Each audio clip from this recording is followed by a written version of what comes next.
Allez, bonjour à tous. Alors ce matin, je vous ai mis un post là, vous invitant à me donner votre date de naissance, puisque pour que je puisse ensuite vous indiquer dans quel clan élémentaire vous faites partie selon la culture amérindienne. Et là, je suis submergé en fait de messages, que ça soit en commentaire de mon post ou que ça soit en message privé.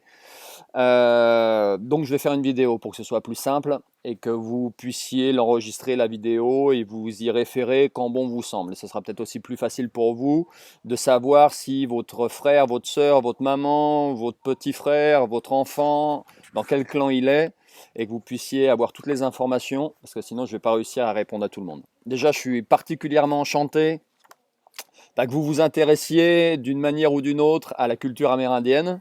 Parce que si vous me connaissez, vous savez que c'est une culture de laquelle je me sens très très proche depuis de nombreuses années. Tout simplement parce que depuis 18 ans maintenant que je m'intéresse au potentiel humain et que je fais des recherches pour essayer de comprendre de quel potentiel on parle, de comprendre la véritable nature de l'être humain et surtout de trouver des outils pour aider l'être humain à se libérer et à montrer vraiment son plus haut potentiel, ben, plus je fais des recherches sur le sujet, plus je m'aperçois qu'avant nous, il y avait une culture qui avait déjà tout compris. Et cette culture, c'est la culture amérindienne. Donc, ben, je suis content de partager quelques informations de cette culture avec vous. Peu importe hein, si vous le faites allongé sur votre canapé, comme si vous étiez en train de lire un horoscope dans une revue féminine. En tout cas, je suis content de partager ça avec vous et que le message passe. Okay, donc on fait cette vidéo dans les conditions du live. Je vous présente ma fille. Tu dis bonjour Rose. Bonjour. Voilà. Donc c'est qui? C'est des gens. D'accord? C'est des gens à qui je parle. Donc on va faire cette vidéo dans les conditions du live. Donc vous voyez un peu ce que je veux dire. Ok? Donc si je reviens au sujet, selon la culture amérindienne, comme je vous le mettais, le clan élémentaire sur lequel vous êtes né vous dit à quels éléments, ou à quel élément plutôt, vous vous rattachez, soit l'eau, la terre, le feu ou l'air, et de quel élément vous êtes plus particulièrement responsable. Okay. Ce clan vous informe aussi des caractéristiques que vous partagez avec toutes les autres personnes du même clan que vous, c'est-à-dire les forces et les faiblesses que vous avez en commun. D'accord.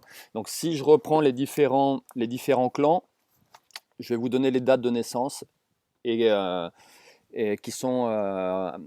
qui sont affiliés au clan dont je vous parle. Donc si je commence par le clan de la tortue, le clan de la tortue, c'est les personnes qui sont nées, écoutez bien, entre le 22 décembre et le 19 janvier, entre le 20 avril et le 20 mai, et entre le 23 août et 22 septembre. Ensuite, le clan du papillon qui est lié à l'élément air. Le clan de la tortue est lié à l'élément terre. Le clan du papillon lié à l'élément air, 20 janvier, 18 février, 21 mai, 20 juin et 23 septembre, 23 octobre. Le clan de la grenouille qui est lié à l'élément eau. Le clan de la grenouille, c'est entre le 19 février et le 20 mars, entre le 21 juin et 22 juillet, pour les personnes nées entre le 24 octobre et 21 novembre. Et le clan de l'oiseau tonnerre, qui est lié à l'élément feu, c'est le 21 mars, 19 avril, 23 juillet, 22 août et 22 novembre, 21 décembre. Okay, donc chaque clan est lié à un élément. Alors si vous avez déjà visionné mes vidéos sur l'Ayurveda ou si on a déjà échangé sur le sujet, vous allez dans les caractéristiques de votre clan reconnaître des caractéristiques qui sont liées peut-être à votre constitution ayurvédique, Pitta, Kapha ou Vata. Ouais, ce qui est assez étonnant parce que là ce sont quand même deux cultures qui sont complètement différentes. Mais au final, toutes ces cultures-là nous amènent dans la même direction. Donc si on prend le clan de la tortue, le clan de la tortue lié à l'élémentaire, donc je vous lis le descriptif. Ceux qui appartiennent au clan élémentaire de la tortue possèdent la stabilité qui vient de l'association avec le premier et le plus stable des éléments, la terre. Ils sont enracinés dans l'élément qui nous soutient tous depuis notre naissance. Comme la terre, ils ont tendance à soutenir tous ceux avec qui ils sont en contact. Quand ils s'établissent dans un lieu ou dans une situation, ils envoient immédiatement leurs racines, procurant une base stable sur laquelle construire. Les gens du clan de la tortue sont en général les pierres de fondation de leur famille, de leur entreprise, de leurs amis. Ils sont très loyaux. Une fois qu'ils ont décidé que quelque chose est bon pour eux, il leur est très difficile de changer d'avis. Ils font preuve de constance dans leur opinion, dans leurs idéaux et dans leurs idées. À cause de ce trait, ils peuvent être à la fois une grande source de sécurité et une source de frustration pour ceux qui les connaissent. Si vous avez des amis du clan de la tortue, vous pouvez compter sur eux pour rester vos amis, à moins que vous ne heurtiez un idéal qu'ils chérissent plus que votre amitié. Mais malheur à vous, si vous dites à un ami tortue que vous ferez quelque chose avec lui, et que pour une raison ou une autre, vous changez ensuite d'avis. Car les gens de ce clan tiennent parole, quoi qu'il advienne. Et ils ne comprennent pas que les autres ne fassent pas de même. Cela ne signifie pas que les membres du clan de la tortue soient tous aussi durs que des pierres dans toutes leurs manières. Quelques-uns le sont, et c'est une des choses contre lesquelles doivent se garder ceux qui appartiennent à ce clan. D'autres, cependant, incarnent aussi bien le concept de croissance que celui de stabilité. Une fois enracinés, ils aideront leurs amis à grandir, de même que leurs affaires et leurs idées. La croissance qu'ils apportent est solide, constructive et canalisée. Ils font un pas après l'autre, plutôt que de courir en avant dans une flambée d'intuition. Comme la terre, ils veulent que les jeunes plants germent avant de pousser, fleurir et porter des fruits.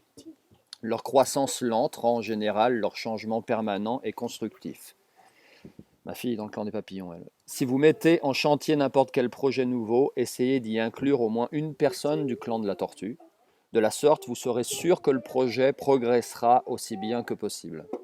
De même que leur totem, les membres du clan de la tortue paraissent parfois lents et même maladroits, mais ce n'est souvent qu'une apparence extérieure. Comme la tortue, ils sont intelligents et astucieux, et la plupart du temps, ils gagnent la course qu'ils engagent contre n'importe quel lièvre. Ils atteignent en général tous les buts qu'ils se sont fixés pour la simple raison qu'ils continuent d'essayer bien après que leurs concurrents ont abandonné. À l'exemple de la Terre, ils font de bons parents, mais il leur arrive parfois d'avoir certaines idées fixes sur la manière d'élever leurs enfants. Ils s'inquiètent souvent inutilement à propos de situations sur lesquelles ils semblent n'avoir aucun contrôle. Ce sont des parents protecteurs et méthodiques. Aussi comprennent-ils mal que leurs enfants agissent de manière imprévisible. Et ils essaieront souvent de les pousser dans un modèle qui leur est confortable, mais qui ne l'est pas forcément pour les enfants. Ils aiment leurs enfants et seront toujours là quand ils auront besoin d'eux, quel que soit leur âge, mais ils doivent prendre garde à ne pas tenter de mener leur vie à leur place. Il arrive que les enfants du clan de la tortue paraissent démarrer plus lentement que les autres, ayant même âge, mais bientôt, grâce à leur ténacité, ils rattraperont ou dépasseront ceux qui les distançaient. Ce sont des enfants qui ont besoin de plans de travail et de règles de conduite pour être heureux. Une fois qu'ils les ont, ils sont très stables, intelligents et heureux. Comme la tortue de l'histoire, les gens de ce clan ont tendance à se sacrifier s'ils aperçoivent une place où ils peuvent rendre un grand service, ils s'efforceront de l'occuper, même s'ils doivent pour cela abandonner les choses qu'ils sont supposés faire dans la vie. À cause de leur courage et de leur obstination, il leur est difficile de se retirer de situations qui s'avèrent intenables. Cela peut parfois les conduire à devenir des martyrs d'une cause ou d'une personne qu'ils auraient dû laisser depuis longtemps. Les gens du clan de la tortue étant des représentants de la terre, ils en sont responsables. Ils ressentent en général une grande affinité avec la nature et se sentent mal à l'aise s'ils n'ont pas l'occasion d'aller fréquemment dans des endroits naturels. De tels endroits restaurent et revitalisent leur esprit, et ils semblent toujours plus jeunes et plus heureux après de telles balades. Bien sûr, ce sont de merveilleux jardiniers et ils adorent être entourés de plantes. S'ils ont de la terre, il vous sera toujours possible de deviner quels jardins sont les leurs, car ils seront beaux et luxuriants. S'ils vivent dans les villes, vous aurez l'impression de pénétrer dans la jungle quand vous rentrez chez eux, car vous serez entouré de plantes magnifiques. Ceux qui se trouvent dans la position ou l'humeur du clan de la tortue auront toujours la main plus verte qu'ils ne l'ont jamais eu dans toutes les autres périodes de leur vie. En fait, pour devenir un bon jardinier, vous devez être passé par au moins l'un des signes du clan de la tortue. Les natifs de ce clan ont la responsabilité de la terre-mère. Puisqu'ils lui appartiennent, ils doivent se souvenir d'elle et prendre le temps de la regarder et de l'apprécier. Quand ils se sentent mieux en le faisant, ils ne doivent pas oublier de remercier la terre dans leur cœur pour toute la nourriture merveilleuse qu'elle leur donne, ainsi qu'à tous leurs parents. Les gens du clan de la tortue sont également reliés aux roches et ils devraient prendre le temps d'admirer les formations de roches qu'ils voient et leur être reconnaissants d'être là. Ils devraient aussi rapporter chez eux certaines des roches pour lesquelles ils éprouvent une attirance particulière, car cela les fera se sentir plus à l'aise et mieux reliés à tout l'univers. Ils découvriront que ces roches peuvent leur parler s'ils prennent le temps de les écouter. L'un des messages que les roches peuvent leur transmettre est de prendre garde à ne pas devenir trop semblables à elles. C'est sans doute le plus grand piège potentiel que peuvent rencontrer ceux du clan de la tortue, devenir entêtés et inflexibles, se cristalliser. Quand cela leur arrive, ils risquent effectivement de se fermer et l'écoulement de la vie et d'arrêter de se fermer à l'écoulement de la vie et d'arrêter l'énergie de la croissance qui coule aussi en eux. Ils seront alors sujets aux maladies de raideur physique, arthrite, rhumatisme, douleurs chroniques du dos et autres maladies provoquées par la raideur des muscles ou des os. Les oies des neiges, les castors et les ours bruns sont nés dans le clan de la tortue. Donc si vous êtes né dans ce clan-là, vous avez soit l'un de ces trois animaux comme animal totem. Aussi éprouve-t-il toujours une grande attraction pour la terre, quel que soit l'endroit de la roue où il se trouve. Là, on parle de la roue de la médecine. Bon, c'est un autre sujet. Pour être heureux et épanouis dans la vie, ils devront accepter cette attirance et vivre leur vie de manière à être toujours assez proches de la nature. Ceux qui sont nés sous d'autres totems passeront à travers les signes du clan de la tortue au cours de leur voyage autour de la roue, c'est-à-dire durant votre vie. Et dans ces périodes, ils feront l'expérience de la stabilité, de la ténacité, de la nature fortifiante de ceux qui appartiennent au clan de la tortue. Et il y a pas mal de similitudes pour les gens qui sont nés dans ce clan avec la constitution Kapha dont je vous parlais dans certaines vidéos au niveau de l'Ayurveda. Ok. Donc le clan de la grenouille maintenant. Le clan de la grenouille lié à l'élément eau. Les gens qui appartiennent au clan élémentaire de la grenouille ont les qualités associées à cet élément. Celui qui coule, change et se renouvelle le plus. Sans eau, presque toute vie disparaîtrait. Sans eau, les enfants de la terre ne seraient jamais purifiés dans leur être physique et dans leurs émotions. L'action de l'eau peut effacer les blocages où qu'ils apparaissent. Regardez un cours d'eau, arrivant en contact de rochers qui devraient l'empêcher de couler. Bientôt l'eau s'infiltre par-dessous ou jaillit par-dessus en éclaboussure. Le pouvoir de son écoulement finit par remuer les rochers et créer un canal par lequel elle peut courir librement. Ainsi en est-il des personnes du clan de la grenouille. Comme l'eau, leurs émotions ne cessent de couler. Elles sentent en leur cœur toutes les choses qui sont en elles et autour d'elles. Ce sont elles qui marmonnent aïe quand quelqu'un se tape sur le pouce avec un marteau. Elles qui sursautent quand elles voient un enfant tomber en courant. Elles qui partagent vos larmes de bonheur et de tristesse. Les gens du clan de la grenouille ont des sentiments profonds. Aussi éprouvent-ils toujours de la compassion pour leurs semblables, quoi qu'ils ressentent. De même que l'eau, il arrive qu'ils renvoient aux autres le reflet clair de ce qu'ils sont exactement à un moment donné. Comme ils sont reliés à l'eau, laquelle est fortement reliée au pouvoir de la Lune, ils ont plus tendance que les autres à être gouvernés par la Lune et ses phases. Quand la Lune est pleine, ils sont semblables à la marée, clapotant ou se brisant sur les rochers selon la force de leurs émotions. Dans ces moments-là, ils ne renvoient pas un reflet clair à ceux qui les entourent. Quand la Lune est obscure, ils sont plus calmes et ils offrent une surface paisible où se refléter. Leur aptitude à ressentir leur permet d'apporter de nouveaux sentiments et une nouvelle vie à tout projet. Coulant avec aisance, ils sont à même de nettoyer les toiles d'araignée mentales et physiques qu'ils rencontrent là où ils vont. Aussi est-il bon qu'ils soient impliqués dans un projet qui semble ne pouvoir aboutir. Ils trouvent la fissure par où s'infiltrer, brisant les obstructions qui arrêtaient la progression. Ils ont tendance à ne pas faire les choses à moitié. Aussi, quand ils dégagent une obstruction, est-elle dégagée de façon définitive. En tant que parents, les gens du clan de la grenouille donnent à leur enfant un amour qui coule sans cesse. Ils sont très nourrissants parce qu'ils sont si proches de leurs émotions. Ils ont cependant parfois tendance à essayer d'arrondir les angles qu'ils perçoivent à proximité de leurs enfants, avant que ceux-ci n'aient eu l'occasion de se développer assez pour voir si l'angle est réellement la pierre angulaire dans l'étape suivante de leur croissance. Le protecteur. Leurs sentiments sont si profonds qu'il leur arrive d'être surprotecteurs justement, car tout chagrin qui touche leur enfant les a atteints. Les enfants du clan de la grenouille sont émotifs et empathiques. Jusqu'à ce qu'ils soient assez grands pour comprendre leur empathie, ils ont besoin d'être protégés. Sinon, ils se rendront malades chaque fois que quelqu'un est malade, ou refuseront d'aborder des sujets que leurs meilleurs amis ne peuvent comprendre. S'ils ont été protégés et dirigés jusqu'à ce qu'ils aient compris toutes les émotions qui les traversent, ils sont affectueux et joyeux. L'eau est un élément de guérison. Aussi les gens du clan de la grenouille, y étant associés, ont-ils souvent le don naturel de guérir le cœur ou les émotions. N'oubliez pas qu'un blocage émotionnel est souvent à l'origine d'un désordre physique. Les membres du clan de la grenouille peuvent vous aider à localiser vos blocages. Et si vous les laissez faire, ils dirigeront le flot de leur énergie vers ces blocages, qui commenceront alors à se dissoudre. Dans beaucoup de cas, si vous êtes capable de laisser couler votre eau sous forme de larmes, vous aurez fait le premier pas vers la guérison, quel que soit le trouble dont vous souffrez. Les amis du clan de la grenouille que vous avez sont ceux vers lesquels vous devez vous tourner dans de tels moments. Parce qu'ils évoluent constamment dans la mer d'énergie où nous baignons tous, les membres de ce clan ont tendance à être très créatifs. Qu'ils travaillent dans les arts ou d'autres domaines, on les remarquera, où qu'ils se trouvent, car leurs idées originales et neuves sont de celles qui génèrent les révolutions. Bien sûr, dès que l'idée deviendra un courant établi, ils nageront loin à la recherche de quelque chose de plus neuf et de plus frais. Ça fait penser beaucoup aux gens qui sont Vata, par exemple.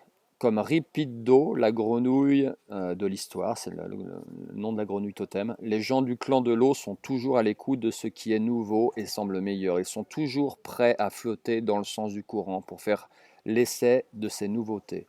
S'ils ne peuvent y arriver, ils se sentent insatisfaits et se mettent à désirer ardemment ce qu'ils ne peuvent obtenir. C'est alors qu'ils doivent être prudents, car s'ils font une fixation sur quelque chose qui est trop difficile à obtenir, ils empêcheront l'énergie de vie de couler en eux et ils commenceront à se bloquer. Dans ce cas, ils retiendront toute la magnifique énergie qui coule habituellement en eux. Au bout d'un certain temps, ils se trouveront dans l'état de digue, prête à céder. Cela leur arrivera parfois quand ils en viendront à s'effrayer de la profondeur de leurs sentiments et à retenir leurs émotions. Ils essaieront de se convaincre et de convaincre leur entourage qu'ils sont insensibles. Tandis que se poursuivra cette comédie, leurs émotions accumuleront de plus en plus de force. Et plus elles seront fortes, plus ils auront peur de les relâcher. Les gens du clan de la grenouille traversent parfois leur vie de cette manière, retenant et réprimant leurs émotions et l'énergie qu'ils sentent en eux et autour d'eux. Quand cela leur arrive, ils ont tendance à être atteints de maladies qui font paraître le corps gonflé ou couvert de bosses. Obésité, œdème, déformation des os ou des muscles. Leur esprit semble gelé, semblable à l'eau qui s'est changée en glace. Pour se guérir, il leur faut trouver le moyen de laisser leur eau, leur énergie commencer à filtrer de façon que les digues qu'ils ont créées n'explosent pas et que l'eau ne s'écoule pas précipitamment au dehors en leur faisant mal ou en blessant leur entourage. Les gens du clan de la grenouille sont rafraîchis par l'eau, que cette eau soit celle de la mer, d'un lac, d'une mare, d'une rivière ou même celle d'une baignoire. On peut souvent calmer les enfants de ce clan de l'accès de colère le plus violent en leur faisant entendre le bruit de l'eau courante. Leur clan d'appartenance rend ces personnes responsables de l'eau. Elles doivent l'apprécier et l'encourager à couler clair et sans entrave. C'est une responsabilité particulièrement importante en ces temps où la pollution de l'eau que nous utilisons est si grande et où nous nous montrons si insouciants du don de l'eau. Dites merci chaque fois qu'il pleut et non zut, mes projets pour la journée sont fichus. Écrivez aux météorologues de la région et de la télévision pour leur dire qu'un jour de pluie peut aussi être un beau jour. Les membres du clan de la grenouille sont en outre responsables de la lune, qui aide à diriger les émotions des hommes. Ils devraient apprendre à connaître la lune et les secrets qu'elle détient. Ils devraient aussi apprendre à connaître leurs propres émotions et comment les laisser couler de manière constructive. Quand ils sauront cela, ils pourront aider ceux qui ont bloqué l'écoulement de leurs émotions. Les cougars, les colaptes dorés et les serpents appartiennent au clan de l'eau, dont le totem est la grenouille. Donc ces trois animaux-là, si vous êtes dans le clan de la grenouille, vous avez l'un de ces trois animaux-là comme animal totem. Et l'animal totem de votre clan, c'est la grenouille. Pour être heureux dans la vie, donc vous, ils doivent s'assurer de toujours rester dans le flot liquide des énergies universelles. Il leur faut apprendre à apprécier l'eau qui est en eux et autour d'eux, tandis qu'ils passeront par les signes du clan de la grenouille au cours de leur voyage autour de la roue, c'est-à-dire au moment de votre vie, vous passez par tous les signes. Ouais, vous suivez la roue la roue de médecine et vous passez par tous ces signes-là. Tandis qu'ils passeront par les signes du clan de la grenouille au cours de leur voyage autour de la roue, ceux qui sont nés dans d'autres clans élémentaires feront l'expérience de l'empathie, de la créativité et du pouvoir de guérison qui caractérise ceux qui appartiennent à ce clan. Ensuite, le clan des papillons. Donc rappelez-vous les dates de naissance qui y font référence, je vous les renoterai en commentaire de toute façon de la vidéo. Le clan des papillons, l'élément associé c'est l'air. Donc les personnes qui sont nées dans ce clan a pour animal totem le papillon. Mais votre animal totem à vous, en fonction de quand vous êtes né, ça peut être soit la loutre, soit le cerf, soit le corbeau. Donc ceux qui sont associés à l'élément air, qui ont le papillon comme totem de leur clan, ne cessent de changer et de bouger, semblable à l'air qui est autour de nous. Ça c'est Vata, par exemple pour les gens qui suivent l'Ayurveda. De même que l'air, ils ont le pouvoir de transformer les choses et les gens qu'ils touchent, tandis que leur énergie est comme celle de l'eau, de changement constant. Les transformations qu'ils apportent sont soudaines plutôt que graduelles. Ils peuvent changer les choses de place, à l'exemple d'une bourrasque soufflant dans une direction inattendue. Les gens du clan du papillon sont physiquement, mentalement et émotionnellement toujours en mouvement, typique de Vata aussi. L'énergie de la vie souffle à travers eux, leur apportant de nouvelles idées, de nouveaux sentiments, de nouvelles pensées. Mais leur énergie est si rapide et si inattendue qu'il leur est parfois difficile de se saisir d'aucune de ces choses. Tandis que l'eau guérit, rajeunit, rafraîchit, l'air transforme. Regardez par votre porte ou votre fenêtre un jour que souffle un des vents et voyez combien chaque chose paraît différente. Les arbres, en général calmes et majestueux, deviennent tout à coup des créatures folâtres, dansant dans le soleil ou dans le clair de lune. Les prairies herbeuses ressemblent à des mers ondoyantes tandis que le vent les sépare, les couchant dans une direction puis dans une autre. Les champs de pissenlits sont enlevés dans les airs et leurs graines déposées là où elles se reproduiront le mieux l'année suivante. Les hommes aussi ont l'air différents, avec leurs cheveux balayés en arrière, leurs vêtements déformés et leur visage qui paraît plus fort et plus déterminé. Ceux du clan du papillon sont comme l'air. Quand ils entrent dans une pièce, un projet ou une affaire, ils transforment les détails et parfois même en arrachent les fondations. Ils ont une énergie active. Quand ils s'aperçoivent d'un besoin de changement, ils veulent que ce changement soit fait le jour même. Il ne peut attendre la semaine prochaine. Ils ont souvent tendance à être manipulateurs afin de s'assurer que les changements dont ils sentent le besoin arrivent plus tôt et pas plus tard. Mais même dans leur manipulation, et tant que leur énergie coule bien, ils ont la pureté du vent. Comme l'air, ils possèdent le souffle de la vie. C'est la force qui les rend capables de transformer les choses dans lesquelles ils sont impliqués. Parce qu'ils possèdent ce souffle de vie, ils sont toujours pleins de nouvelles idées et de nouveaux projets, et chacun leur paraît essentiel. Ils vivent la vie pleinement, parfois trop pleinement. Il leur faut prendre garde à ne pas trop s'éparpiller, ne pas essayer d'accomplir plus qu'il n'est possible de faire à une seule personne. Comme le papillon de la légende, ils sont toujours à la recherche de moyens de servir leurs semblables. Et ils ne sont jamais plus heureux que lorsqu'ils sont dans une position qui leur permet de bouger et de changer, tout en continuant à servir leurs frères humains, ainsi que leurs parents dans les règnes minéral, végétal et animal. Vous trouverez souvent des personnes du clan du papillon dans des postes de service, guérisseurs de l'âme, de l'esprit ou du corps. Ils apportent littéralement un souffle d'air frais à tout ce dans quoi ils sont impliqués. Ils sont intelligents et créatifs, et ils voient rapidement où sont les points faibles de n'importe quel projet. Ils sont aussi vifs à les voir qu'à les signaler, mais ils le font souvent d'une manière si agréable que vous vous apercevez même pas que l'on vous corrige. Le plus souvent, ces personnes ont la douceur des vents du sud ou de l'est, ou encore l'esprit suffocant du vent nocturne soufflant dans la forêt. Tandis que les choses autour d'eux ne cessent de se mouvoir, le mouvement est en général si doux qu'il est parfois difficile de le reconnaître. Ce mouvement constant n'en fait pas les meilleurs organisateurs du monde. Quand un individu de ce plan est contrarié, vous pouvez vous attendre à trouver n'importe quoi devant vous, depuis le fort vent d'ouest jusqu'au vent froid du nord. S'ils jugent vraiment qu'ils ont été blessés, cela peut même donner la force d'une tornade. Quand cela arrive, gare à vous, car ils pourraient bien vous oublier là. Les membres du clan du papillon doivent apprendre à brider l'énergie qui les traverse de façon à pouvoir la chevaucher pour arriver là où ils doivent aller dans la vie.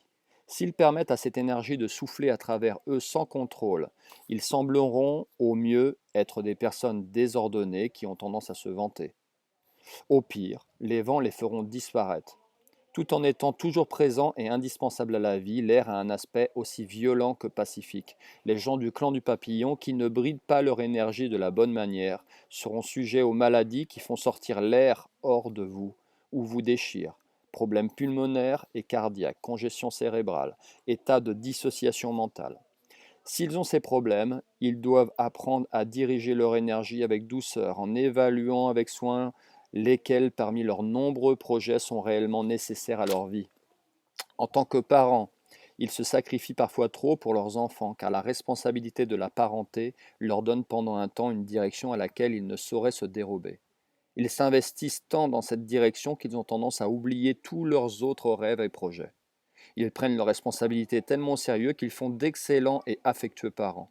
Mais ils en viendront parfois à reprocher à leurs enfants de leur avoir fait rater une partie de leur vie, ou à attendre d'eux trop de dévotion en récompense de tous les sacrifices qu'ils leur ont consentis. Il faut diriger les enfants de ce clan, sinon leur énergie de vie les enverront voler si vite qu'ils seront incapables de décider s'ils commencent par ramper ou par marcher, s'ils mettent les chaussures rouges, les noires ou une de chaque couleur. Une fois qu'ils ont acquis la stabilité que donne un sens de direction, ils sont habiles, vifs, s'adaptent facilement et rient ou sourient très souvent. Les gens du clan du papillon sont particulièrement responsables de l'air. Il est rafraîchissant pour eux de se trouver dehors, dans un endroit où ils peuvent respirer profondément un bon air pur. Ils aiment également être dehors quand le vent souffle et que l'air a le mouvement constant qui les habite. Ils se sentent alors en liaison avec les dons de la vie que l'air donne à tous les enfants de la terre. Il est de leur responsabilité d'être attentifs au vent et à ce qu'ils accomplissent en soufflant. Les gens du clan du papillon auront souvent leur meilleure inspiration quand ils marcheront dehors par un jour de grand vent. Les loutres, les cerfs et les corbeaux appartiennent donc au clan du papillon. Ces natifs éprouveront toujours le désir de se trouver en un lieu où ils peuvent respirer du bon air. S'ils vivent dans les villes, ils seront particulièrement sensibles à la pollution de l'air et auront le désir ardent de week-end à la campagne ou près de l'océan, où le vent souffle toujours de l'air frais. Dans leur vie, ils n'aimeront jamais être enfermés dans une pièce dont les fenêtres ne s'ouvrent pas. Ils seront de ceux qui les ouvrent pour laisser entrer l'air frais. Les êtres qui sont nés sous d'autres éléments passeront par les signes du clan du papillon, tandis qu'ils voyageront autour de la roue. Ce que je vous expliquais tout à l'heure, si vous n'avez vu que cette partie-là, c'est qu'on passe tous par les tous dans ces différents clans à des moments de notre vie, à des moments de notre vie de notre évolution sur la roue médecine. Tandis qu'ils voyageront autour de la roue et à ces moments-là feront l'expérience du mouvement constant, doux et transformateur des natifs du clan du papillon. Allez, dernier clan. Dernier clan, le clan de l'oiseau tonnerre. L'oiseau tonnerre. Donc l'oiseau tonnerre, si vous vous rappelez, je vous l'avais dit tout à l'heure, si c'est pour les personnes qui sont nées entre le 21 mars 19 avril, entre le 23 juillet 22 août et 22 novembre 21 décembre. Donc moi je fais partie de ce clan-là. Donc vous êtes l'animal totem du clan, c'est l'oiseau tonnerre. L'élément, c'est l'élément feu. Et à l'intérieur, en fonction de votre date de naissance, vous êtes soit sous la protection du faucon sort, soit sous la protection de l'esturgeon, soit sous la protection de l'élan, votre animal totem. Donc ceux qui par leur naissance sont associés au clan de l'oiseau tonnerre brillent toujours activement de l'énergie radiante du soleil. Comme le feu et le soleil, ils ont la capacité de se purifier, ainsi que ceux qu'ils touchent, en réduisant la matière ou l'esprit à leurs composants de base, puis en construisant avec ce qui prouve être réel. Leur énergie brûle constamment en eux et brille pour ceux qui les entourent. Ils ont le pouvoir d'apporter le changement, mais ce changement vient du contact avec le pouvoir qui est en leur cœur. Pour changer les choses, ils doivent pendant un certain temps les mettre dans leur lumière. Les membres de ce clan sont avant tout des personnes agissantes, constamment en quête de nouvelles choses à réaliser, toujours occupées à entreprendre de nouveaux projets, à brûler à travers les clairières pour ouvrir de nouvelles pistes que d'autres pourront suivre. Ce sont souvent des leaders en action, en pensée et en sentiment, qui sont en général au centre de la scène, exprimant tous les sentiments qui les brûlent. Les gens de l'oiseau tonnerre ne cessent de se tourner vers leur feu intérieur pour trouver le chemin qui leur est bénéfique de prendre. Ils ont une forte énergie intuitive et ils en savent assez pour l'utiliser comme guide. Fréquemment, ils sont incapables d'expliquer pourquoi ils pensent ou sentent comme ils le font, parce qu'il n'est pas facile de mettre l'intuition dans des cadres relationnels. Ça, Laurent, si tu lis ce passage, ça doit te rappeler un mail que je t'ai envoyé il n'y a pas longtemps. Ils savent par une connaissance intérieure pourquoi ils font telle ou telle chose, mais il est difficile de leur faire expliquer leur action aux autres, en particulier à leurs compagnons plus logiques, plus froids et plus calculateurs. Même les intellectuels qui appartiennent à ce clan se tournent vers leur cœur lorsqu'il s'agit de prendre les décisions importantes de la vie. Chaque fois qu'une nouvelle idée ou un nouveau projet se met en route, vous vous apercevez qu'une personne du clan d'Oiseau Tonnerre lui prête son énergie. Et tant que cette nouvelle idée continue à les intéresser, ils la feront progresser de façon remarquable. Si cependant ils s'y sont investis trop intensément, leur intérêt peut se consumer avant que le projet soit près de son achèvement. Les membres du clan d'Oiseau Tonnerre sont souvent, et dans tous les domaines, les étoiles brillantes que l'on remarque par la lueur soudaine d'intuition qui ouvre de nouveaux chemins. Ils doivent prendre garde à ne pas lancer trop vite des étincelles sous peine de se tenir aussi vite, de se ternir si vite et de sombrer, ou de se retrouver chevauchant le long d'une piste où leur intuition ne pourra leur venir en aide. Les gens de ce clan sont en général séduisants et pleins d'esprit, aussi se font-ils facilement des amis. Ils sont clairvoyants et ont plus facilement que la plupart des gens des autres clans élémentaires la capacité de voir à travers les êtres. Et comme ils sont aussi directs que le soleil, ils ne peuvent cacher ce qu'ils voient, qu'il s'agisse d'une souffrance ou d'un aspect négatif inutile chez autrui. Ils veulent l'éliminer par le feu, de façon à ce que ceux qui en sont atteints parviennent à être les pures lumières que les gens de l'oiseau tonnerre voient en chacun. Souvent, ils disent ce qu'ils voient, puis le regrettent, quand l'autre personne ne semble pas comprendre leur intention. Ils se mettent aussi, ils ne mettent aucune malice dans leurs critiques, ils essaient simplement de vous aider en toute simplicité à être la personne remarquable qu'ils sentent que vous pouvez être. Leur énergie pouvant provoquer, en eux aussi bien que chez les autres, une purification spirituelle. Et leur intuition étant vraiment exceptionnelle, les individus de ce clan se trouvent souvent dans des positions de pouvoir spirituel ou séculier. C'est lorsqu'ils ont atteint ces positions qu'ils sont confrontés à leur épreuve personnelle la plus sérieuse. Comme le grand faucon de l'histoire, il leur arrivera d'oublier d'où vient leur pouvoir. Ils seront alors prêts pour l'éclair purificateur qui les rendra moins visibles aux autres, réduits à leurs composants de base et se souvenant à tout jamais de ce qu'est réellement la source du pouvoir. En tant que parents, les membres du clan de l'oiseau tonnerre rencontrent parfois bien des difficultés. Ils sont eux-mêmes si vifs qu'il leur est difficile de s'ajuster au pas lent d'un enfant ou d'un bébé. Ils ne sont pas d'un naturel très patient. Ah bon. Or, la patience est une qualité absolument nécessaire pour faire un bon parent. Tu m'étonnes.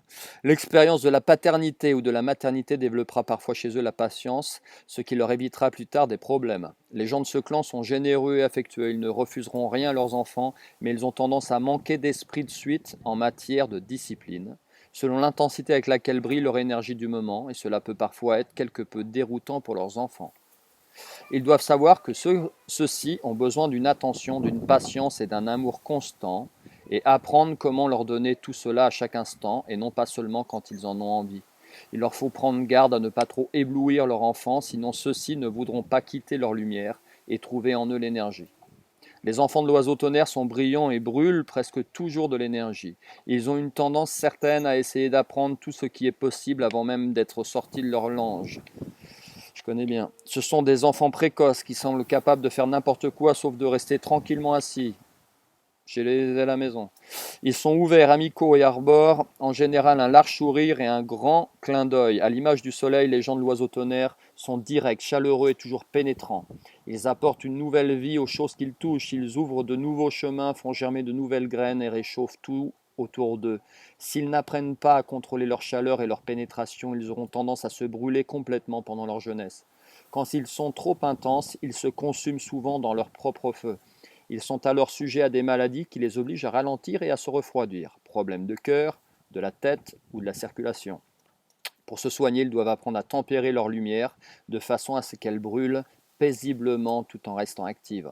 Les membres de ce clan ont besoin de soleil pour se sentir heureux et se renouveler. La chaleur du soleil les apaise et pénètre aux endroits où leur intensité les rend tendus.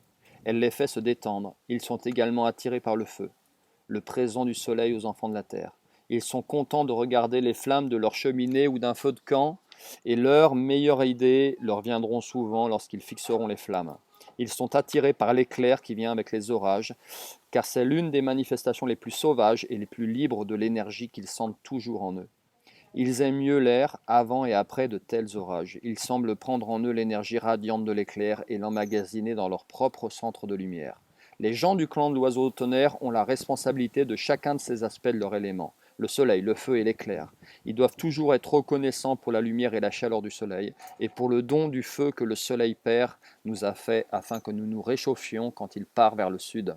Ils ont besoin de comprendre le pouvoir et l'objectif de l'éclair, puis lui adresser leurs remerciements.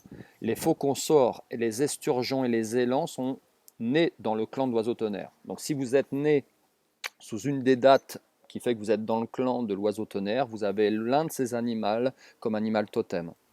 Ces natifs chercheront toujours à se placer dans des lieux où ils auront le soleil au moins une partie du temps et où le tonnerre et l'éclair viendront parfois les interpeller. Il semble que l'énergie du feu naturel sous toutes ses formes leur soit nécessaire pour fortifier et renouveler le feu qui brûle constamment en eux. Les individus nés sous des signes élémentaires différents viendront au cours de leur voyage autour de la roue aux places de l'oiseau tonnerre. C'est-à-dire qu'au cours de votre vie, vous passerez par ce clan-là. Ils feront alors l'expérience de l'énergie radiante qui vient de ceux de ce clan, de la purification et de l'énergie que cette force leur donnera. À lire. Donc voilà une description de chacun des clans. Donc essayez de réécouter ça à tête reposée, essayez de voir ce qui peut s'appliquer chez vous. Est-ce qu'il y a déjà des éléments de ce clan, des caractéristiques de ce clan qui sont vraiment ancrées chez vous?